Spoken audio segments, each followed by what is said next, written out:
Hi and welcome to my channel. This is Jay Prakash. Today I am going to explain about the lesson Parge part second from Intermediate Second in English. Mallaya was a Vantu Madiga, that is a Harijan who works on turns in a village. So ఇక్కడ మల్లయ్య జైల్లో ఉన్నప్పుడు తన తోటి ఖైదీలకు తన యొక్క flash back చెప్తా ఉన్నాడు. ఏంటిది? మల్లయ్య ఎవరట అంటే వంతు మాదిగా, అంటే వంతుల వారిగా పనిచేసే ఒక వర్కర్ అన్నట్టు. యాక్చువల్లీ మాదిగా అంటే ఎస్సీ అంటే షెడ్యూల్డ్ క్యాస్ట్. ఎస్సీలో 2 ఉపకులాలు ఉంటాయి, మాల మాదిగా అని. సో ఈయన హరిజన్స్ అంటే మాల లేదా మాదిగా, ఈ 2 ఉపకులాలను హరిజన్స్ అంటారు. సో ఈయన కూడా ఈ హరిజన్లలో మాదిగ కుటుంబానికి చెందినవాడు. అంతేకాకుండా వంతు మాదిగ అంటే ఏంటి, ఇక్కడ సుంకరి జాబ్ వేసేవాడు. సుంకరి జాబ్ అంటే ఒక విషయాన్ని చేరవేయడం అన్నట్టు. సో వంతు మాదిగ అంటే ఏంటి, సుంకరి అన్నట్టు, వంతుల వారిగా డ్యూటీ చేసేటువంటి పని. ఆ రోజుల్లో ఈ కులానికి చెందిన వాళ్ళకు ఒక 1 year వరకు ఉండేది. 1 year వరకు ఆ జాబ్ చేయాలి, తర్వాత మళ్ళీ నెక్స్ట్ వేరే కుటుంబానికి ఆ ఛాయిస్ వచ్చేది. అందుకే అలా ఒక్కొక్క కుటుంబం నుండి ఒక్కొక్క వ్యక్తి ఒక్కొక్క సంవత్సరం చేయడాన్ని వంతుల వారిగా వేసే జాబు వంతు మాదిగా అని అంటుంటారు. కాబట్టి సో దాన్నే సుంకరి అని అంటారు, లేదా మెసెంజర్ జాబ్ అని కూడా అంటారు. సో వీళ్ళు వేసే జాబ్ ఏంటంటే, సర్పంచ్ ఏదైనా ఒక విషయం చెప్తే ఊర్లోకి వెళ్ళి చాటింపు చేస్తూ చెప్తూ ఉంటారు. అట్లాంటి జాబ్నే సుంకరి జాబ్ అని అంటారు. సో ఈ వర్క్డ్ ఫర్ ఖానాపురం విలేజ్. మరి ఈయన ఎక్కడ వర్క్ చేసిండు? ఖానాపురం విలేజ్ అంటే ఆదిలాబాద్ డిస్టిక్లో ఉంటుంది ఖానాపురం. సో ఖానాపురంలోని ఖానాపురం అనే గ్రామంలో వర్క్ చేసిండట. When he was small his mother died after giving birth to a baby girl. అంటే ఈ మల్లయ్య చిన్న ఉన్నప్పుడే తన తల్లి ఒక పాపకు జన్మనిచ్చి చనిపోయిందట. His family consisted of his aged father. ఇప్పుడు ఆయన తన కుటుంబం గురించి చెప్తున్నాడు. వాళ్ళ కుటుంబంలో బాగా వయసు పైబడినటువంటి తండ్రి ఉన్నాడు. Who had always worked hard but lead a hand to mouth life and was now awaiting death in a bed ridden state. అంటే వాళ్ళ నాన్న మల్లయ్య వాళ్ళ తండ్రి ఒకప్పుడు బాగా కష్టపడ్డాడు. సో ఇక్కడ హ్యాండ్ టు మౌత్ అంటే బాగా కష్టపడితేనే ఒకరోజు నోటికి ముద్ద దొరికేది అన్నట్టు. అట్లాంటి పొజిషన్లో వీళ్ళ కుటుంబం ఉంది. సో వాళ్ళ తండ్రి బాగా కష్టపడి ఇప్పుడు ఆయన పని చేయలేని స్థితిలో బెడ్ రిడన్ స్టేట్ అంటే మంచానికే పరిమితం అయిపోయిందట. A very small baby who his mother had left while dying and his other sister whom he had brought up with love. అంతేకాకుండా ఇంకొక చెల్లెలు కూడా ఉందట ఈ మల్లయ్యకు. ఆ చెల్లెని కూడా ఈయన ఎక్కువ ప్రేమతో చూసుకునేవాడట.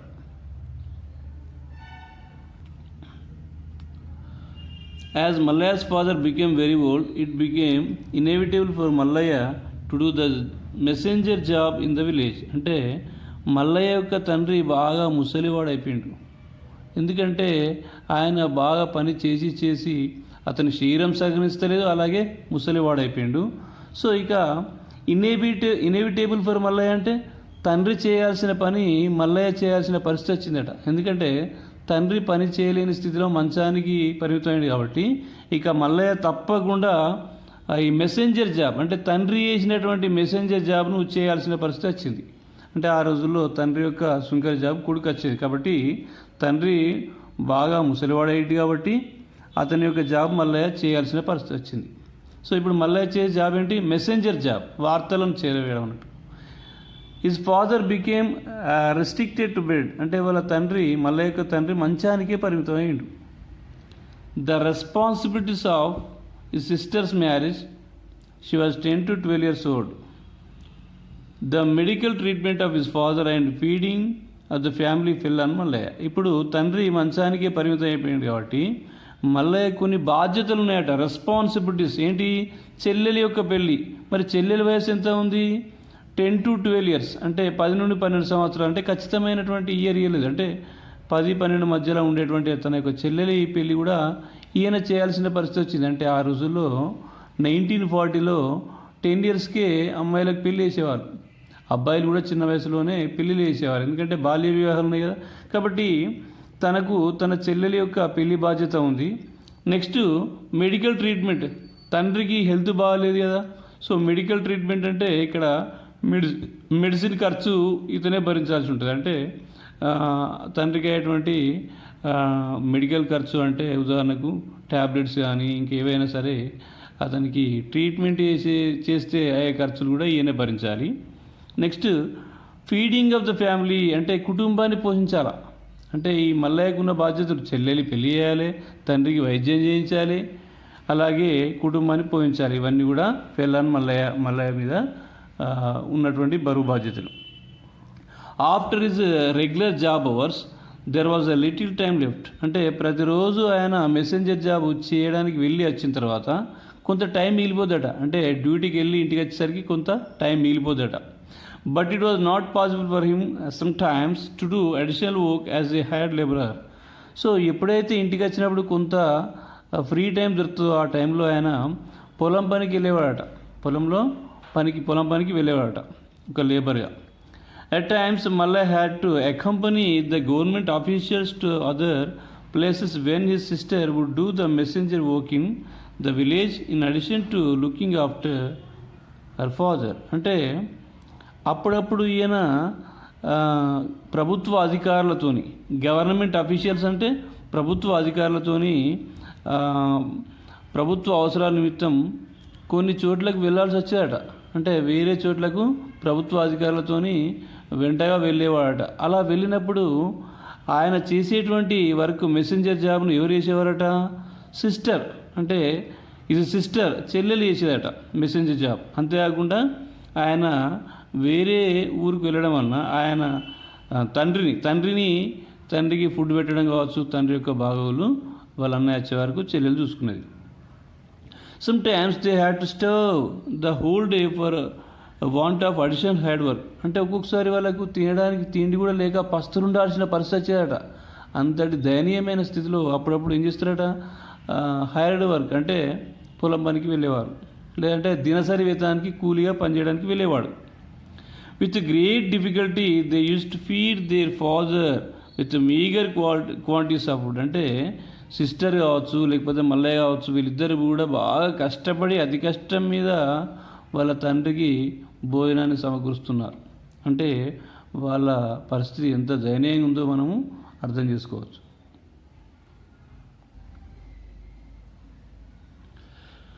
One day Mallaiah went to his work and return in the evening. ఒకరోజు మల్లయ్య తన పని చేయడానికి జాబ్కి వెళ్ళి తిరిగి వచ్చిండు. His father's health was much deteriorated and his condition become very critical. So Mallaiah పనికి వెళ్ళి ఇంటికి వచ్చేసరికి ఏమైందటంటే తన తండ్రి యొక్క పరిస్థితి చాలా దయనీయంగా అయిపోయిందట. అంటే తండ్రి యొక్క ఆరోగ్యం క్షీణించిందట. సో తండ్రి యొక్క ఆరోగ్యం క్షీణించింది. అదే సందర్భంలో ఇంట్లో తినడానికి తిండి లేదు. ఈ సిస్టర్ స్టార్టెడ్ టు వీప్. తండ్రి యొక్క ఆరోగ్యం క్షీణించడం వలన ఆ పరిస్థితిని చూసిన చెల్లెలు ఏడుస్తూ ఉందట. బిసైడ్ సఫరింగ్ ఫ్రమ్ హంగర్, అదే సందర్భంలో అప్పుడు అక్కడికి వచ్చిన మల్లయ్యకు కూడా బాగా ఆకలి అవుతుందట. Mallaiah was facing a situation where he would lose his father. అంత ఆకలితో ఉన్నప్పటికీ కూడా ఆయన బాధ ఏంటంటే ఎక్కడ తన తండ్రిని కోల్పోతానేమో అనేటువంటి బాధ అతనికి కలిగిందట. కంట్రోలింగ్ ది యాంగ్విష్, తన ఆ బాధని దిగమింగుకుంటూ ఈ కన్సోల్డ్ సిస్టర్, చెల్లెల్ని ఓదార్చిండు. And with an intention to bring something to eat he left home. ఇంట్లో తినడానికి ఏదైనా తీసుకురావాలి, ఏదైనా ఫుడ్ తండ్రికి పెడితేనే బతుకుతాడు, అలాగే చెల్లెలి ఆకలితో ఉంది, తను కూడా ఆకలితో ఉన్నాడు కాబట్టి ఏదైనా తినడానికి తీసుకురావాలనే ఉద్దేశంతో ఇంటి నుండి వెళ్ళిపోయిందట బయటికి, ఏదైనా ఫుడ్ తెద్దామని. While walking Mallaiah was pondering. అలా బయటికి వెళ్ళినటువంటి మల్లయ్య వెళ్తూ ఏమో ఆలోచిస్తూ ఉన్నాడు. He reached the outskirts of the village. అంటే ఊరవతలకి వెళ్ళినట్టు, అంటే ఊరి పొలిమేర అంటే దాదాపు ఊరవతలకి వెళ్ళిపోయాడు. Farmers were piling up bundles of cut pad plants. ఆయన ఊరు దాటి వెళ్ళేసరికి అక్కడ పొలాలు వచ్చినాయి. పొలాల దగ్గర రైతులు ఏం చేస్తూ ఉన్నారటంటే కట్ ప్యాడ్ ప్లాంట్స్ను కట్టెలు కడుతున్నారట. అంటే వరి కోతలైన తర్వాత వరి కంకులు ఏం చేస్తారు? కట్టెలు కడతారు. కట్టెలు కట్టిన తర్వాత వాటి నుండి ధాన్యాన్ని సేకరిస్తారు, అంటే వడ్లను తీస్తారు కదా. కాబట్టి farmers were piling up bundles of cut pad plants అంటే వరి కంకులన్నింటినీ కట్టలు కడుతురట. సో అక్కడ కట్టలు కడుతూ ఉన్నారు పొలంలో. Slowly he reached a threshing floor, అంటే మెల్లగా ఆయన ఎక్కడికి చేరుకున్నాడు? థ్రాషింగ్ ఫ్లోర్ అంటే అక్కడ ఏం చేస్తారంటే ఈ వరి కంకులన్నింటినీ కూడా వాటిని ఎద్దుల చేత తొక్కించి వడ్లను తీస్తారన్నట్టు. సో అట్లాంటి ప్రదేశాన్ని థ్రాషింగ్ ఫ్లోర్ అంటారు. అంటే సో ఈ వరి కట్టలు ఏవైతే కడతారో ఆ కట్టల మీద ఏం చేస్తారు? ఎద్దులతో తొక్కిస్తారు అన్నట్టు. తొక్కినప్పుడు ఏమవుతాయి? ఆ వరి కట్టలకు ఉన్నటువంటి వడ్లన్నీ రాలి కింద పడతాయి. తర్వాత ఏం చేస్తారు? గడ్డిని డివైడ్ చేసి వడ్లను తీసుకుంటారు కదా. సో అట్లాంటి ఆ ప్రదేశాన్ని ఏమంటారు? Thrashing floor. అక్కడికి ఈయన వచ్చిండు.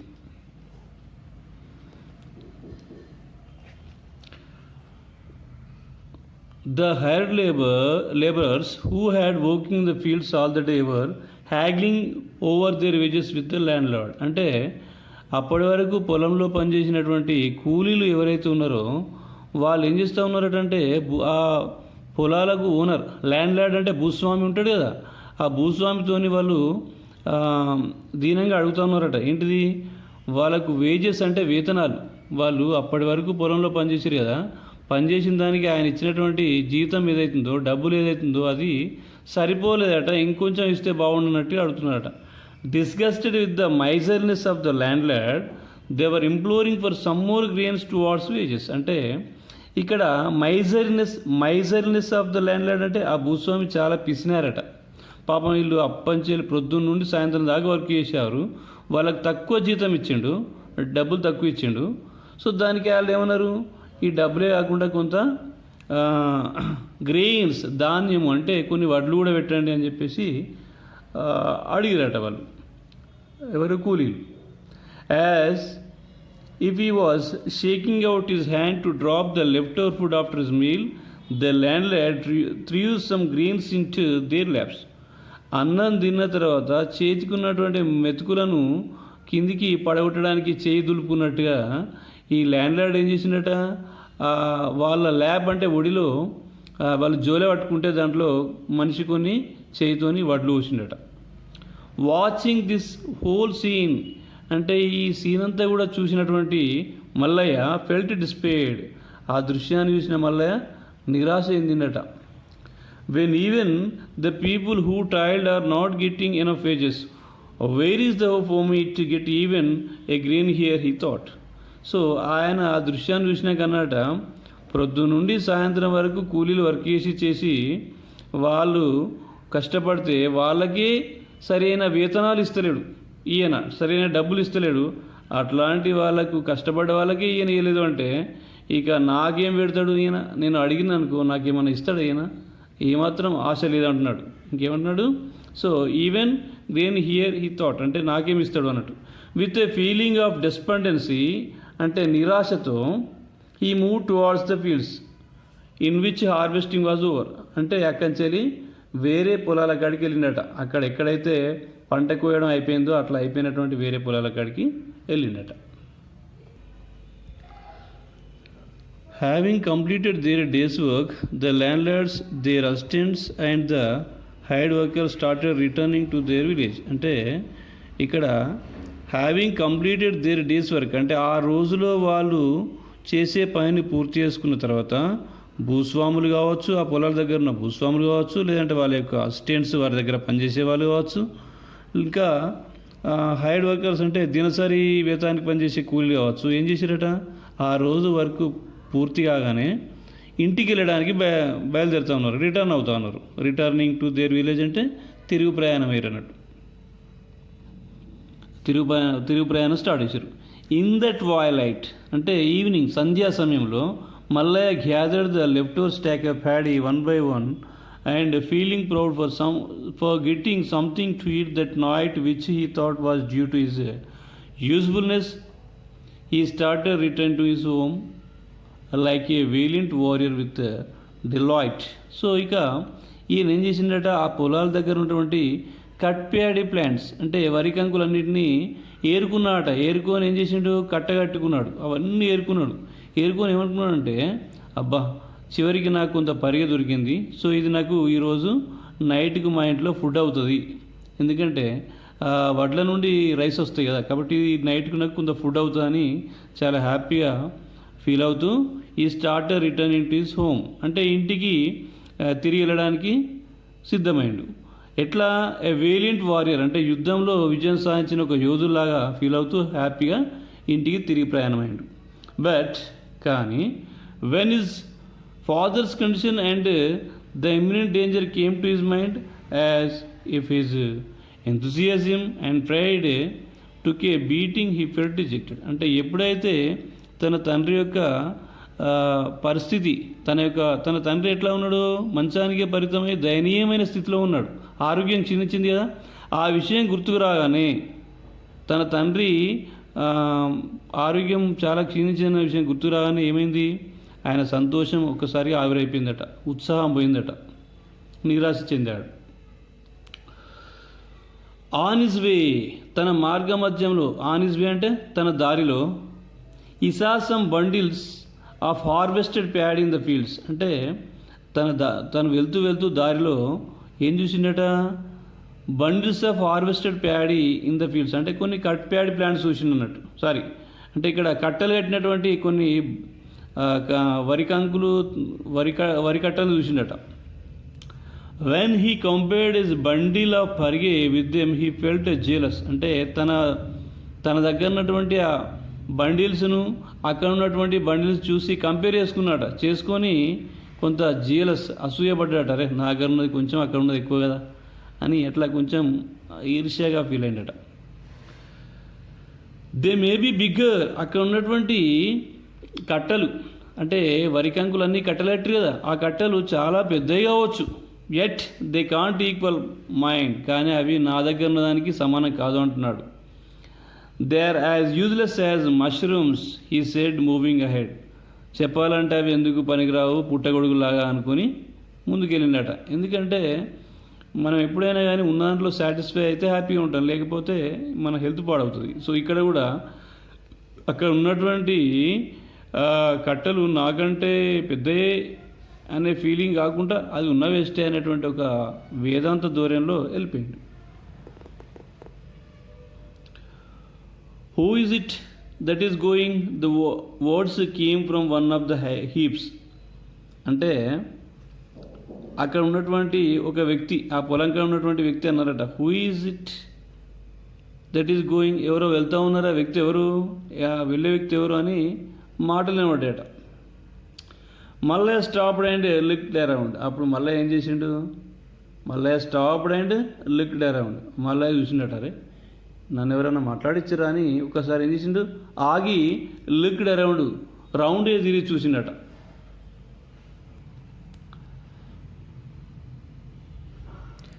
ఏ tall man came with a stick across his neck, ఒక పొడగాటి వ్యక్తి వచ్చిండట, అతడు తన మెడ పైన ఒక స్టిక్ మెడ పైన కర్ర పెట్టుకొని వచ్చిండు ఇక్కడికి.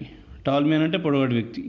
ఈ rested both his hands on either end of the stick, అంటే తన నెక్ పైన ఒక పొడవాటి కర్రను ఉంచి రెండు చేతులతో పట్టుకొని ఎవరబ్బా ఇతను అని అన్నాడు అన్నట్టు. ఎవరిని, మల్లయ్యను. హూ ఆర్ యూ, నువ్వెవరు అన్నట. Where from are you bringing that bundle, అంటే ఇక్కడ ఉన్నటువంటి ఆ బండిల్ ఎక్కడిది, where from you are bringing అంటే ఎక్కడి నుంచి తెస్తున్నావు, ఈ బండిల్ ఎక్కడికి వెళ్ళి తెచ్చినావు, ఎక్కడికి వెళ్ళి తీసుకుపోతున్నావు, ఇది ఎక్కడిది అన్నట్టుగా ప్రశ్నించినట. మల్లయ్య అన్నట, I picked parige in the fields and made it a bundle, అంటే ఇక్కడ ఉన్నటువంటి పరిగె అంతా ఏరుకొని నేనే బండిలా కట్టుకున్నాను అన్నట.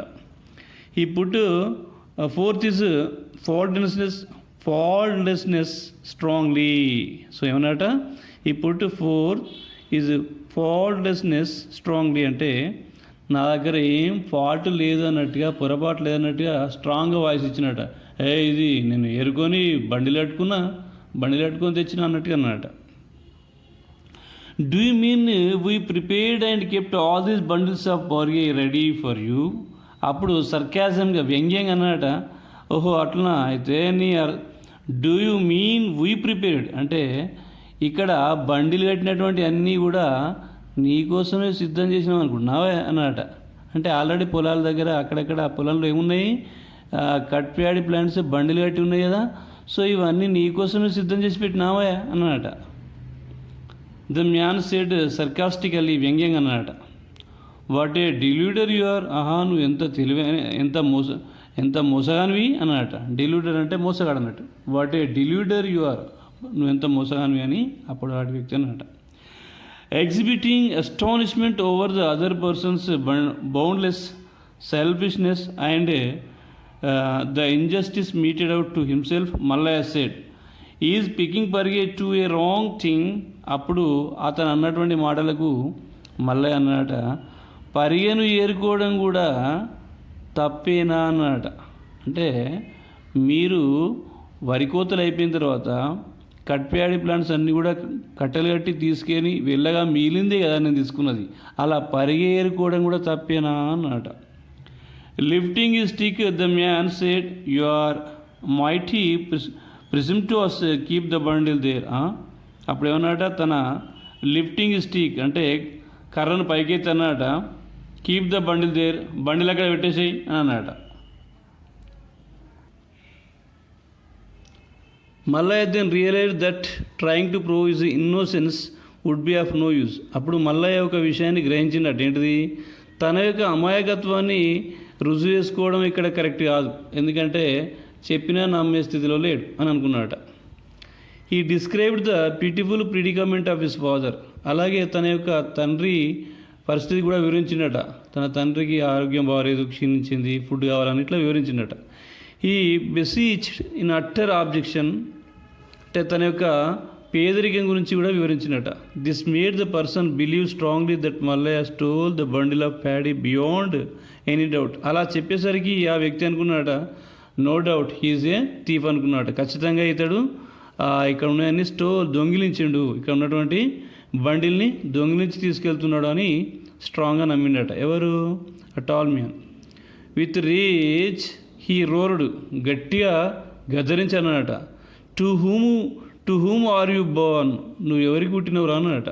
అంటే ఇది చాలా ఇబ్బందికరమైనటువంటి మాట. ఏమన్నాడు, to whom are you born, నువ్వు ఎవరికి పుట్టినరా, ఎవరికి జన్మించినవరా అన్నట. And lifted the stick to beat him, కర్రను తీసి కొట్టడం మరి పెట్టినట. Realising the gravity of the situation, Mallaiah pressed the bundle strongly in his armpit and took to his heel. అంటే అక్కడ ఉన్నటువంటి పరిస్థితి మల్లయ్యకి అర్థమైపోయిందట. నేను చెప్పినా ఈయన అర్థం చేసుకునే స్థితిలో లేడు కాబట్టి ఇక ఇక్కడి నుంచి వెళ్తేనే బాగుంటుందని చెప్పేసి ప్రెస్డ్ ద బండిల్, తాను ఏరుకున్నటువంటి పరిగెను కట్టగట్టింది కదా బండిల్, ఆ బండిల్ని ఏం చేసినట, తన యొక్క ఆర్మ్‌పిట్ చంకలో పెట్టుకొని ఏం చేసినట, టుక్ టు హిజ్ హీల్స్, అంటే కాలికి బుద్ధి చెప్పిండు, అంటే ఏంటిది, పరిగెత్తిండు అన్నట్టు. The other person chased Mallaiah, అప్పుడు ఆ టాల్ మ్యాన్ వేసిండు, ఇతన్ని వెంబడించిండు మల్లయ్యను. Both headed towards their village, ఇద్దరు కూడా నేరుగా ఇక్కడికి వచ్చారు, విలేజ్కి వచ్చేసారు. Mallaiah has to reach his father and at the same time he has to retain the bundle. అంటే ఇక్కడ మల్లయ్య ఇక్కడికి రావాలి, యాక్చువల్గా he has to reach his father, తండ్రి దగ్గరికి ఏరుకోవాలి అవునగా.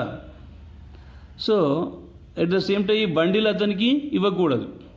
This is because he decide strongly in his mind to provide a small meal with those grains to his sister and father that night. అంటే ఏమనుకున్నానంటే, కనీసం ఈతను ఏరుకున్నటువంటి ఆ పరిగే ఆ రోజు తన తండ్రికి తన సిస్టర్కు ఆహారం అవుతుంది ఆ రోజు రాత్రికి అని చెప్పేసి భావించినట.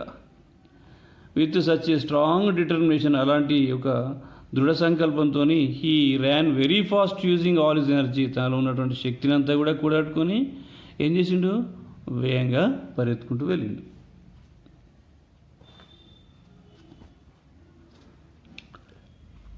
When he reached the shed situated in the centre of the village. So అప్పుడు ఏం చేసిండు, ఆ విలేజ్లోని సెంటర్ పాయింట్కి వచ్చిందట. అక్కడ ఒక షెడ్ స్తంభం ఉందట. He saw his sister wiping her tears beside a wall. అక్కడికి వచ్చేసరికి ఏమైంది, ఈ సా హిజ్ సిస్టర్, తన యొక్క చెల్లెని చూసిండు, wiping her tears beside a wall, అంటే ఏడుస్తూ ఉంది, కన్నీళ్ళు కాడుస్తుంది, ఒక గోడ ప్రక్కన నిలబడి వాళ్ళ చెల్లెలు ఏడుస్తుందట. The police patel was abusing her in a foul language. ఆ సమయంలో పోలీస్ పటేల్ ఏం చేస్తూ ఉన్నాడంటే, తన సిస్టర్ని నీచమైనటువంటి లాంగ్వేజ్ యూజ్ చేస్తూ తిడుతూ ఉన్నాడట. Foul language.